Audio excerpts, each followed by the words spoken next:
አሰላሙ አሌይኩም ወረህመቱላሂ ወበረካቱ። ሰላም ጤና ይስጥልን። ውድና የተከበራችሁ ቻናሌ ቤተሰቦች እንዴት ናችሁ? ደህና ናችሁ ወይ? እኔ ያለው አልሐምዱሊላህ። እናንተ እንዴት ናችሁ? በያላችሁበት ያለ ረህመትና እዝነት ከእናንተ ጋር አይለይላለሁ። ዛሬ እንግዲህ ብቅ ብያለሁ በጽጌ ብቅ ብያለሁ። ጽጌ እንግዲህ ማናት የዳንኤል አፍቃሪ ወይም ፍቅረኛ ማሞች ሊበላቸው። እንግዲህ ቻናሌን ሰብስክራይብ ያደረጋችሁ ከኔ ጋር ላይክ ያደረጋችሁ ከኔ ጋር አብራችሁ ቆዩ። በያላችሁበት አላህ ረህመት ከእናንተ ጋር ይሁን። እስካሁን ከኔ ጋር ለነበራችሁት ሁላ ከልብ ነው የማመሰግነው። ክበሩልኝ። አሁንም አንድነታችሁ እንዳይለይኝ እላችኋለሁ። ዛሬ እንግዲህ በጽጌ ሻመጥቻለሁ። እስቲ መግቢያ ትንሽ ልቅበላችሁ። መሯታል በጣም ማለት ነው። ያኔ አሳዝነኛለች እኔ ማለት ነው። ነገር ግን መጀመሪያ ጊዜ ያው እንደ ቀልድ አርጋ ያየችው ነገር ያኔ እንደ ቀልድ አስቤበታለሁ ያለችውን ቀለበት አሁን ላይ ሆኖ ያኔ ሙሽክላ ፈጥሮባታል። ነገር ግን ያው ዳኒ በተናዶ ወይም አንዳንድ ሰው በስሜት የሚያደርገው ነገር በኋላ ላይ በጣም ዋጋ አስከፍለዋል። ሀቂቀተን በእነሱ ብዙ መማር በእርግጥ ያው ሀገራችን ላይ ያሉት ዩቱበሮች በአጠቃላይ እንግዲህ በውሸት ነው የተበከሉት፣ በፕራንክ ነው የተበከሉት። ምናልባት ፕራንኩም ካልሆነ ወይም ውሸትም ካልሆነ በዚህ ነገር ሁላችንም ያኔ እንትን የምንልበት ነው የምንማርበት ነው ማለት ነው። እነሱ ድራማ የሚበሉት ምንም እኛ እንማርበታለን። ነገር ግን ምንድን ነው መጀመሪያ ጊዜ እንግዲህ ያው ከዚህ በፊት በሬሱ መጥቼበታለሁ። ያኔ ቀለበት አልቀበልም ጊዜ እፈልጋለሁ ባለችው ጊዜ ተመልሼ መጥቼ ነበር። ነገር ግን ያም ሆኖ አሁን ደግሞ ምንድን ነው ሙሽክላው ዳኒ እችን ያው ጽጌን ይወዳታል፣ በጣም አፈቅራታል፣ እሷን ይፈልጋታል። ነገር ግን በሰዓቱ ባደረገው እንትን በስሜታዊ ሆኖ በእንትን ባደረግ በወሰነው ውሳኔ አሁን ሆኖ የተጸጸተ ይመስለኛል። ወላሁ አለም። ነገር ግን ጽጌ ታማ ነበር ተመላልሶ ያኔ ጉዳይ አይደለችም ካላ ጉዳይ አይደለችም። ምክንያቱም እምቢ ብለኛለች፣ ላስብበት ብለኛለች ብሎ ያሰበ ነገር ከሆነ ያኔ ከህይወቱ እሷን የማይፈልጋት ነገር ከሆነ ታማ ሊጠይቃት መሄድ አልነበረበትም። ገባቸው አይደለም? ስለዚህ ታማ ነበር፣ ተመላልሶ ሄዶ አይቷታል። ከዛ ልክ ደግሞ ሊያናግራት በጣም ሙከራ አድርጓል። ከጓደኞቹ ጋር ሆኖ ያኔ ከሱ ጋር በሚያሽቃብጡ ጊዜ ከሱ ጋር የሚያሽቃብጡ ነው ከነበሩት ጓደኞቹ ጋር ተመላልሶ ሄዷል። ነገር ግን ያም ሆኖ ያኔ ጽጌ ዝም ብላ ነበር። በራሷ እንትን ለመኖር ሙከራ አድርጋ ነበር። ግን ሄዶ እንትን ያደረጋት ነው ያኔ የወሰወሳት ነው።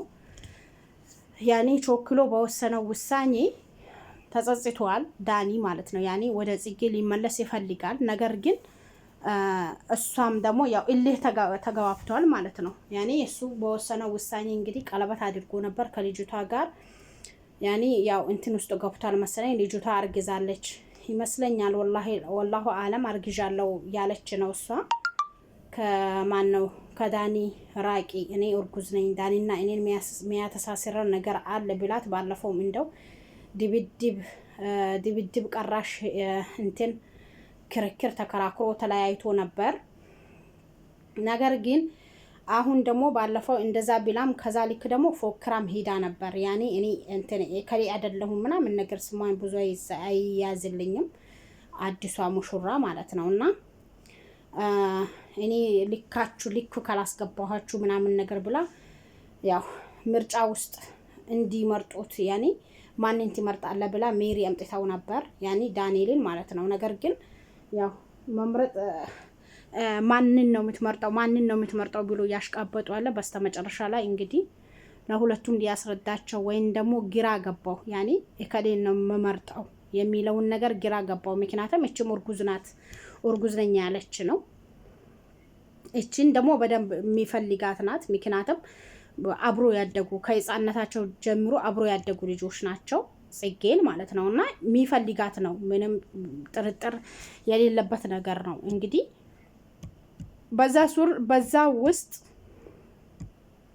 ሊመርጥ ስለልተመቸው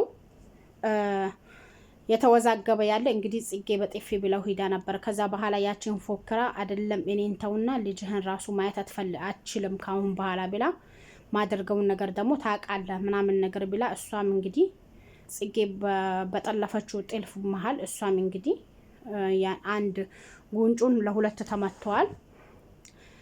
ከዛ በኋላ እንግዲህ አሁን ደግሞ ያው ጽጌን ሊያስፈራራት ወንድም ተብዮ ወይም ወንድሟ ነኝ ያኔ እሷ ወንድሟ ነኝ እና እሱ ከሷ አጠገብ ወይን ከዳንና ከሷ መሀል ላዚም መውጣት አለብሽ፣ ግዴታሽ ነው ይሄ ነገር መውጣት አለብሽ ብሎ በጣም ፎክሯታል። ያኔ ያው ደውሎላት አውርቷታል። ጽጌን ካወራት በኋላ ሜሪ ናት ይዘው የመጣች ነበረው።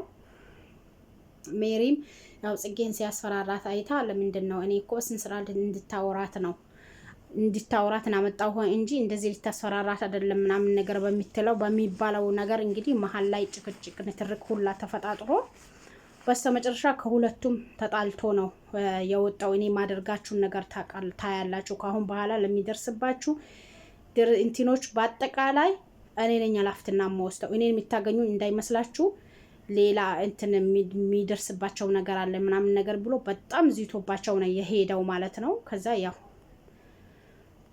እኔ ሄጄ መረጋጋት አለብኝ ብላ ሜሪ ተከትለው ሄዳለች። ነገር ግን ጽጌ በጣም ተሰምቷታል። ያኔ ተሰምቷታል። የተሰማት ምክንያቱም ምንድነው የዳኒ ጦስ መቼ ሁሌም እኔን እንትን ያደረገኝ ነው ያለ አሁንም ጦሱ መቼም አይለቀኝም ብላ ማለት ነው። እዚህ ጋር አንድ ነገር እኛ ማሰብ ወይም ማገናዘብ አለብን ብዬ አምናለሁ። ምክንያቱም የነሱ እንትኖቹን ቪዲዮዎቹን ሰናያቸው ማናችንም ያለፍን ነገር አይደለም፣ ሁላችንም ያየን ነው። ሁላችንም በነሱ እየተፈረጅን ነው ምን ከርማው ማለት ነው። እና ሌላችሁ የምፈልገው እዚህ ጋር አንድ ትምህርት የምንወስደው ነገር ቢኖር ምንድነው እኛ ትምህርት እንወስድበታለን። በህይወታችን መጀመሪያ ጊዜ የመጣውን ነገር ከመጀመሪያ ካልተቀበልነው ያልፋል። ካለፈ በኋላ ደግሞ ድጋሚ መመለስ የለብንም በጭራሽ ማለት ነው። ገባችሁ አይደለም? አሁን ጽጌ ያንን ደረጃ ነው ደረሰችው። መሀል ላይ መጀመሪያ ላይ እንደምትወደው እንግዲህ እንደምታውቁት በአብርሃምና በሩታ ሰርግ ሆኖ ዱባይ ላይ ክሎሮክስ ጠጥታ ነበር እንዳያችሁት ማለት ነውና ክሎሮክስ ጠጥታ ነበር። ምክንያቱም እንዳፈቀረችው ተናግራ እሱ ደግሞ እኔ አላፈቅረሽም ብሎ ዝም ብሎ ከሌላ ሴት ሲሄድ ጊዜ ሌላ ዶርም ምናምን ነገር ቀይሮ ሲሄድ ጊዜ እንግዲህ እሷ ክሎሮክስ ጠጥታለች። ይሄን ነገር እንደምታውቁት ነው። ከዛም አፈቅረዋለሁ ብላለች። በዙሪያ የሆኑት ሰዎች በአጠቃላይ እንደምታፈቅረው ተናግሮታል። እሱም ደግሞ በስተመጨረሻ ያኔ እንደተመጀመረ ለመደራደር ነበር እንደተቀበላት ነገር ሆኖ ነበር ማለት ነው። መሀል ላይ ሆኑ እሺ፣ በኋላ ላይ ደግሞ ሁሉም ነገር እንደ ፕራንኩም አድርጎ ቢያመጡት የራሳቸው ሪሪ የሆነውን ህይወታቸውን ይዞ የመጡ ያሉት ማለት ነውና ከዛ ከእናቱም ጋር በደንብ እንትን ሆነች፣ ተገናኘች፣ እንትን ሆኑ፣ ተግባቡ። ከዛ እንግዲህ በስተመጨረሻ ያው ፕራንኩም ዙሪያ ሆኖ እንትን ብሏታል፣ ፈትኗታል። ያኔ ቀለበት አምጥቼ ባስ እንትን ብላት ትቀበለኛለች ወይ በሚለው በጓደኛ ሰበብ አድርጎ አውርቷታል። እንደገና ፕራንክ ቀለበት አድርግልሻለሁ ብሎ ብዙ ነገሮችን አድርጓል ማለት በስተመጨረሻ ነው እንግዲህ እርግጠኛ ስለሆነ ነው ቀለበት አድርግላታለሁ ብሎ እንግዲህ ደፋ ቀና ብሎ ያንን ሰርፕራይዝ የሚባለው ጉድ አዘጋጅቶ ጓደኞቹን ሰብስቦ ምናምን ነገር የጠበቃት የነበረው ማለት ነው። ግን እሷ ሌላ የማይጠበቅን ነገር አደረገች ማለት ነው። የማይጠበቅ ነገር ስታደርግ የራሷን ኃላፊነትና ራሷ መውሰድ ነው ያለባት ማለት ነው። ያንን ጊዜ ምንድነው የሆነ እሷ አልፈልግም፣ አይ ማሰብ አለብኝ፣ እኔ ያልወድህም ሳይሆን እኔ ማሰብ አለብኝ ምናምን ነገር ነው ያለች የነበረው ማለት ነው። ያኔ በህይወታ ያኔ አርፊዳለች። ያንን ነገር ማለት አልነበረባትም። እሺ ካለች እሺ መርሃባ ችግር የለውም እሱም በሰዓቱ ተዋው ሄዳ። ነገር ግን በሂደት ያው የራሱን ውሳኔ ወሰነ። ሲሰት ቢሆንም ወሰነ። ከወሰነ በኋላ ደግሞ ዞራ እሷም እሱን መፈለግ አልነበረባትም። እሱም ደግሞ ወስኖ በሲሰቱም ይሁን በአውቆም ይሁን ሳያውቅም ይሁን ሌላ ይሆን ጀምሯል። እሱም ደግሞ ዞር ብሎ ማየት እዚህ ጋር ወደ እሷ መምጣት የለበትም። ሁለተኛ ደግሞ ያቺ ራሱ እቺ አሁን ያገባት ወይ ምንድነው ቀለበት ያደረገላት ልጅ ራሱ ማሰብ አለባት። ምንድነው ይሄንን ሲሰት የሰራው ያለው ወይስ ሲሰት አልሰራው የሚለውን ነገር ቆሙ ብላ ማሰብ አለባት ማለት ነው።